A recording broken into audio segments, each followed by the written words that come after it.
My girlfriend started leaving me handwritten notes about how I could improve as a person, and at first I thought it was sweet, until I found out she was sharing those notes with someone else behind my back. I met her at a small coffee shop where I used to go after work just to get out of my own head for an hour. She was sitting alone with a notebook open in front of her, underlining things on a page like she was studying for an exam. We ended up talking because she asked me if the chair across from her was taken, and after that it was easy. She was funny, sharp, and had this calm way of making every conversation feel more interesting than it actually was. Within a few weeks we were seeing each other regularly. Within a couple of months we were officially together. At first everything about her felt thoughtful. She remembered tiny details. She noticed when I was tired before I did. She'd buy my favorite snacks without me asking. And then one night, after I'd had a long, stressful day, she handed me a folded piece of paper before I left her apartment. Inside was a handwritten note. It said she knew I was trying hard, that she appreciated me, and that she believed I had a lot of potential if I kept working on myself. I remember smiling immediately. It felt different from a text message or a quick compliment. It felt intentional, personal, like she had sat down and actually thought about me. I put the note in my wallet and told her it was the sweetest thing anyone had done for me in a long time. After that, the notes became a thing. Not every day, but often enough that it started to feel like part of our relationship. Sometimes they were encouraging. Sometimes they were practical. She'd leave one on my windshield if I'd had a rough week. She'd slip one into my jacket pocket if I was heading out the door. One said I should try to be more patient when I'm tired because people can tell when I'm short with them. Another said I should speak more confidently when I talk about my goals because I tend to minimize myself. Another said I had a good heart, but I needed to stop assuming people already knew that. Nothing in the notes was cruel. That was part of why I never questioned it. They weren't insults. They weren't demands. They were always framed like gentle guidance from someone who cared about me and wanted me to become the best version of myself. Honestly, I was kind of touched by it. I started saving them in a drawer at home. It felt like one of those small relationship rituals that only existed between us. But after a while, I started noticing a pattern. The notes weren't random. They seemed to come after specific conversations, specific moods, specific moments when I'd said or done something imperfect. If I was late to dinner, there would be a note about reliability. If I made a joke she didn't love, there would be a note about emotional awareness. If I seemed distracted during a conversation, there would be a note about being more present. At first, I thought she was just observant. Maybe a little over-analytical, but still coming from a good place. I even tried to improve based on what she wrote. I'd be more mindful. I'd watch my tone. I'd make more effort to seem grounded and attentive. In my mind, that's what a healthy relationship looked like. Two people helping each other grow. The first thing that made me uneasy was how polished the notes started to sound. They weren't just personal little messages anymore. They were beginning to read like she had a structure in mind. Some of them used the same phrases over and over. Accountability matters. Growth is uncomfortable. Self-awareness is a form of love. A few of them even had bullet points. One had a mini checklist of behaviors I should work on for the week. I remember staring at that one and feeling a strange little flicker of discomfort, but I pushed it away because I didn't want to be the guy who gets weirded out by his girlfriend trying to help him. What was I supposed to do? Get offended because she believed in self-improvement? The real shift happened when I found out she had been sharing the notes with someone else. It wasn't dramatic at first. No one handed me proof in some movie-style reveal. It happened by accident. I was at her place while she was in the shower, and her laptop was open on the kitchen table. A notification popped up from a group chat. I didn't intend to snoop, I really didn't, but when I glanced at the screen I saw my name. Not just my name, my initials, followed by the word progress. That caught my attention, obviously. I looked closer and saw a thread of messages between her and one other person. There were screenshots of the notes. At first I thought maybe she was showing them to a close friend for advice. That would have been weird, but not enough to set off alarms. Then I saw the tone of the messages. The other person wasn't asking how to support me. They were commenting on me, judging me, ranking me. One of the messages said, "He still doesn't get the point of the notes." Another said, "She'll have to be more direct soon if he doesn't change." And then there was one that made my stomach drop. "I think he's starting to trust the process." Trust the process. That phrase sat in my head like a stone. I scrolled a little farther and the truth got worse. She wasn't just sharing the notes. She was discussing me with this person after nearly every interaction. She'd write things like, "He resisted the feedback again, but I think he's responding better to structure." Or, "He got defensive, which is normal, but I'm seeing small improvements." Or, "I'm trying to decide whether to keep being soft about it or make the next note more direct." It was like I wasn't her boyfriend, I was a project. A week later, I found out who she was talking to. It turned out to be her ex, or at least one of her exes. I found that out when he called her while I was in the room and she ignored it, then later casually mentioned that she still kept in touch with him because he understood her mindset better than most people. That alone should have been enough to make me uneasy, but by then I already knew. I knew he was the person in the group chat. I knew he had been reading all my private little improvement notes like they were entries in some experiment log, and I knew she'd been letting him. I didn't confront her right away. I wanted to be sure I was reading the situation correctly, because the truth was bad enough that part of me was still hoping I was misinterpreting it, so I started paying attention. I noticed that some of the notes were almost certainly influenced by outside input. Certain phrases repeated in a way that felt too deliberate. The structure got more formal after her conversations with him. The tone shifted from affectionate to evaluative. Instead of "I think you're capable of more," it became "You need to be more consistent if you want this relationship to work." Instead of "I love seeing you grow," it became "I'm documenting patterns so we can address them properly." That last part was the one that really hit me.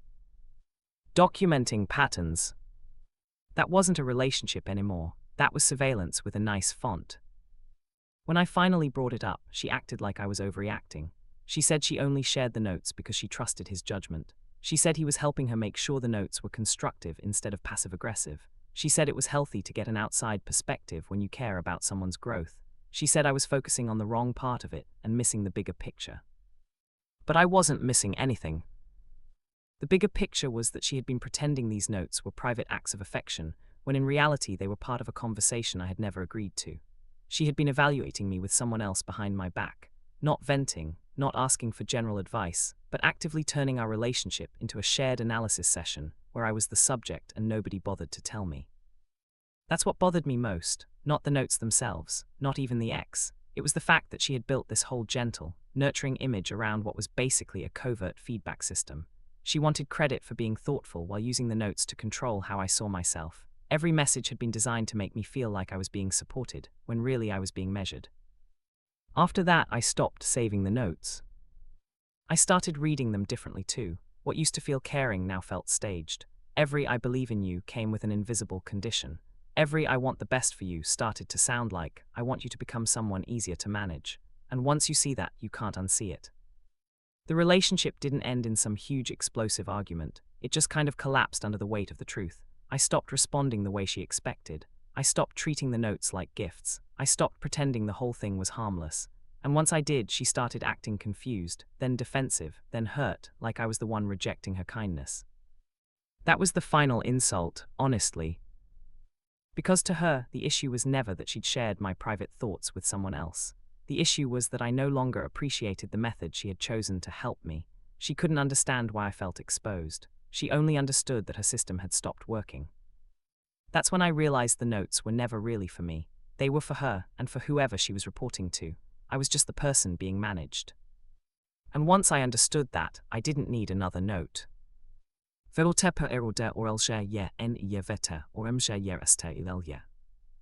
The worst part was how normal she made it seem after that. She didn't act like she had done anything shocking.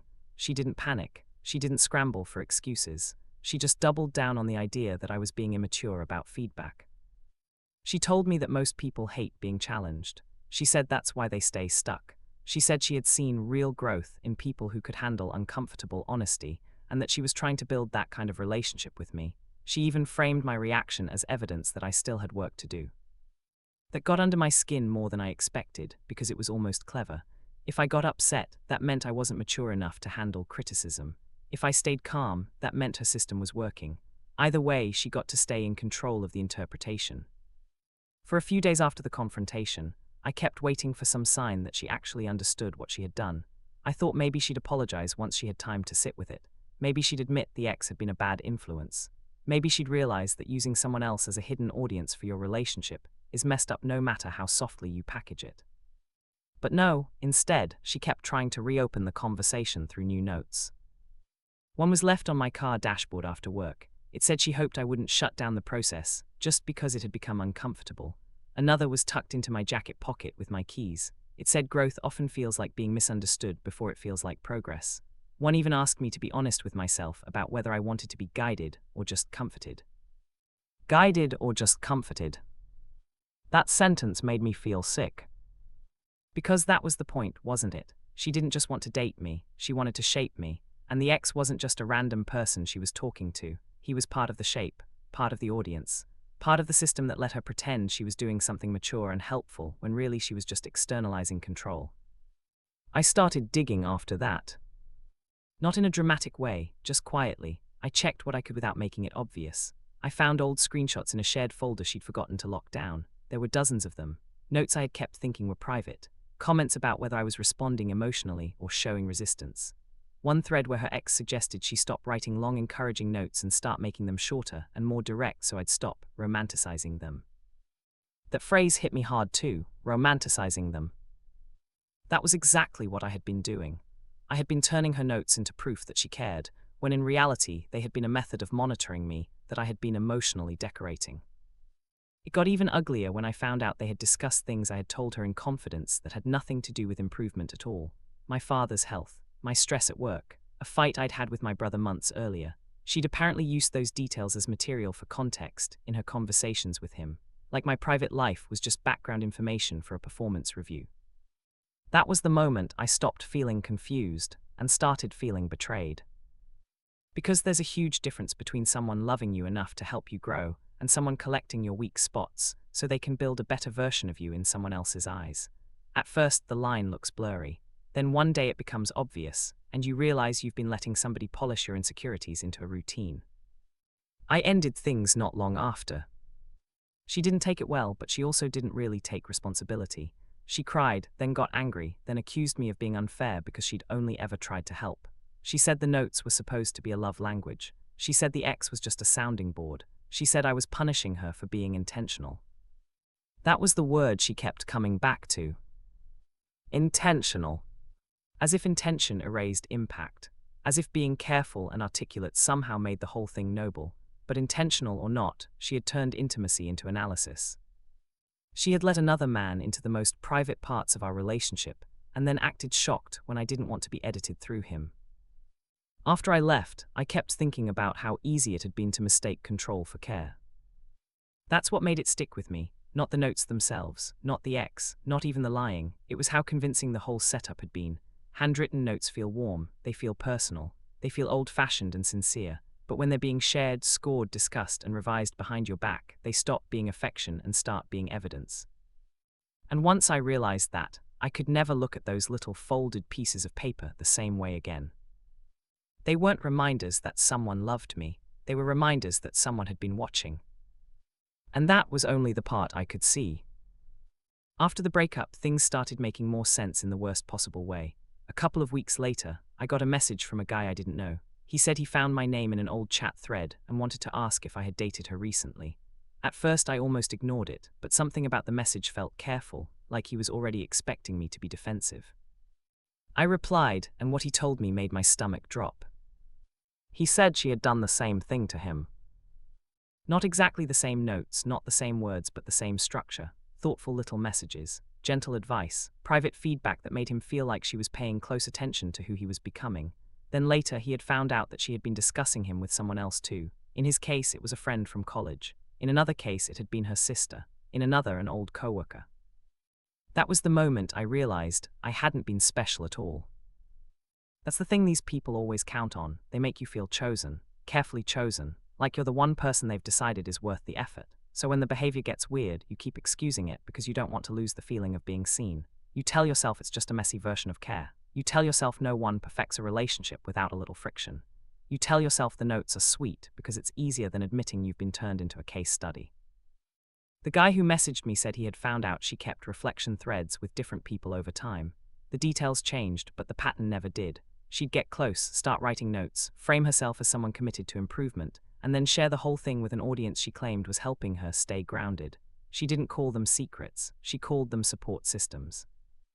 That was the word she always used when she needed to disguise a boundary violation. Support system. The more I thought about it, the more every part of our relationship started to look rehearsed. The timing of the notes, the way she'd ask certain questions and then later turn those answers into talking points, the ex who supposedly understood her mindset, the way she'd get just vague enough in public that nobody else would realize how invasive it all was. She had built a whole persona around being caring, reflective, and emotionally mature. But maturity doesn't require an audience. And care doesn't need witnesses. A few months later, I found out she was still doing it.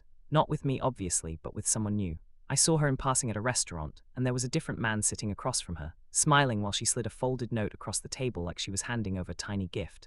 It was such a specific gesture that I could feel my entire body react before my brain even caught up. I didn't hear what she said, but I didn't need to. I already knew the script. The sad part is, I don't even think she saw herself as manipulative.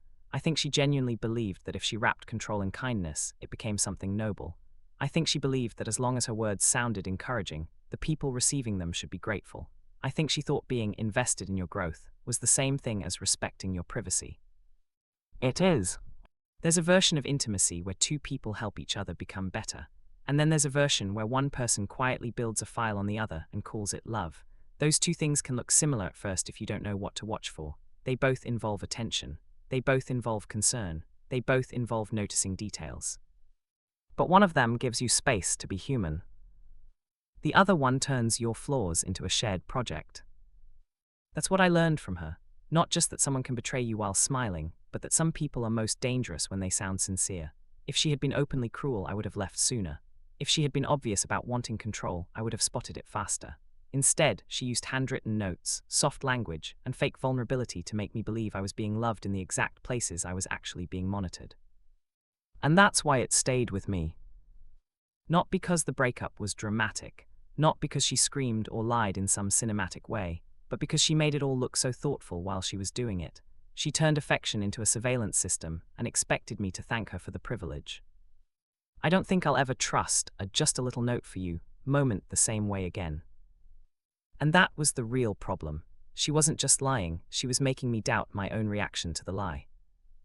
After the breakup, I spent weeks automatically distrusting anything that looked like affection on paper. A note, a card, even a casual message started to feel loaded. What used to seem sweet now felt like there might always be a second meaning hiding underneath it. I knew that was part of the damage she left behind, but I couldn't help it. What messed with me most was how small it all sounded when I tried to explain it to other people. She wrote me notes. She shared them with someone else. She was using them to talk about me behind my back. None of that sounds dramatic on its own. If you weren't living inside it, you could easily hear it and think I was overreacting. But inside the relationship, it felt like a quiet system slowly closing around me.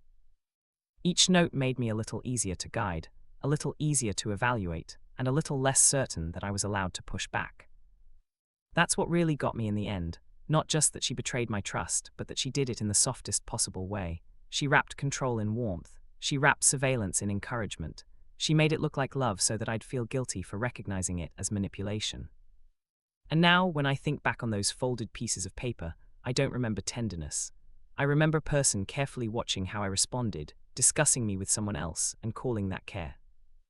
By the time I fully understood what had happened, the relationship was already over, but the aftermath kept stretching out in ways I didn't expect. That was the part nobody warns you about. People always think the worst moment is the breakup itself, the confrontation, the big emotional crash. Sometimes it is. But sometimes the worst part is the slow realization that something you thought was intimate was actually managed, edited, and quietly performed for somebody else's approval the entire time. For a while, I kept replaying the beginning over and over in my head, trying to figure out where the shift had happened.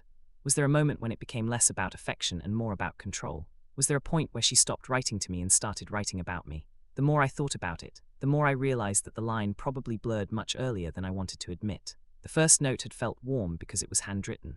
It felt personal because it was on paper. It felt sincere because she had taken the time to leave it somewhere I'd find it. But all of those things were just surface details. Handwriting can be used to comfort someone just as easily as it can be used to manipulate them. A folded note can be a gift, or it can be a leash. That realization made me feel stupid for a while, which I know is unfair to myself, but that's how betrayal works. It doesn't just make you angry at the other person. It makes you angry that you didn't catch it sooner. I kept asking myself why I had been so willing to believe that her notes were proof of love. The answer was simple, and that was what made it worse. I believed it because I wanted it to be true. I wanted someone to care enough to notice the little things. I wanted somebody to believe I was worth improving for. I wanted the notes to mean what she said they meant.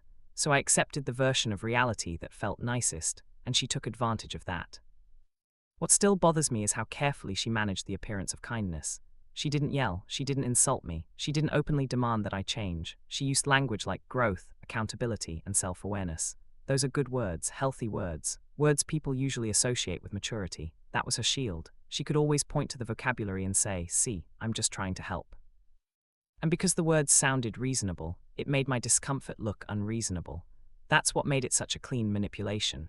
It was never outrageous enough to get called out immediately, but it was consistent enough to wear me down. I think that's also why the whole thing hit harder when I found out she'd been showing the notes to someone else. If it had just been private criticism, it would still have hurt, but I might have been able to process it as a mismatch in communication styles. Once I saw that she was sharing them, something clicked in the ugliest way possible. The notes were not expressions of care. They were reports, little summaries of how I was doing.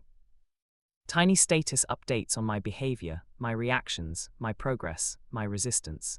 It meant that every handwritten message had been part of a broader conversation I wasn't allowed to hear. That's a humiliating thing to realize about your own relationship.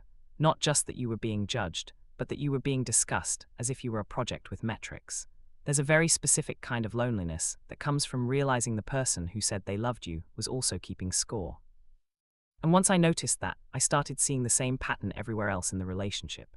The way she'd ask a question and then act like the answer had been a test. The way she'd observe my habits and then bring them up later as if she discovered something important. The way she would frame disagreement as evidence that I had work to do.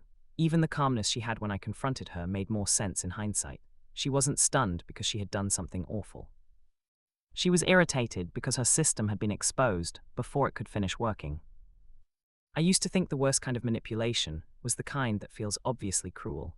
Now I think the more dangerous version is the one that sounds loving enough to make you question yourself. It's easier to defend yourself against someone who insults you outright. It's much harder when the other person is saying they believe in you, they want to help you, they're trying to guide you towards something better. Because then every boundary you try to set starts to feel like a rejection of support, and every complaint starts to sound like ingratitude. That was the trap I was in. She had made me feel like I was being helped when I was actually being managed. She had made me feel like I was growing when I was really just being monitored. And the final insult was that she probably saw herself as the compassionate one the whole time. That's the part I can't shake. I don't think she woke up every morning thinking, how can I emotionally destroy this guy? I think she convinced herself she was doing something admirable. I think she liked the image of being the kind of person who notices flaws and helps someone work through them. I think she loved being seen as reflective and emotionally intelligent. But intent doesn't erase impact. Calling something a love language doesn't make it less invasive if the language includes an audience you never agreed to. When I look back now, I don't think the notes were ever meant to be private in the emotional sense. They were private in the logistical sense, but not in the relational sense. She wanted me to believe the message was just between us, while the process behind the message belonged to her and whoever she chose to loop in. That's why it felt so wrong once I found out. It wasn't merely that another person had read what she wrote. It was that I had been talking to her in good faith, while someone else was sitting behind the curtain, evaluating my performance. That kind of thing changes how you see intimacy. It makes you understand that privacy is not just about who can physically access something. It's about whether the other person respects the fact that the exchange was meant to belong to the two of you. The moment she started turning our private life into shared commentary, the whole thing stopped being a relationship and became a controlled narrative with me in the middle of it.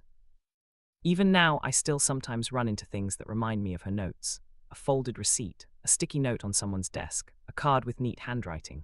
And every time I feel that same tiny pause in my chest before I decide whether the words are actually kind or just carefully packaged.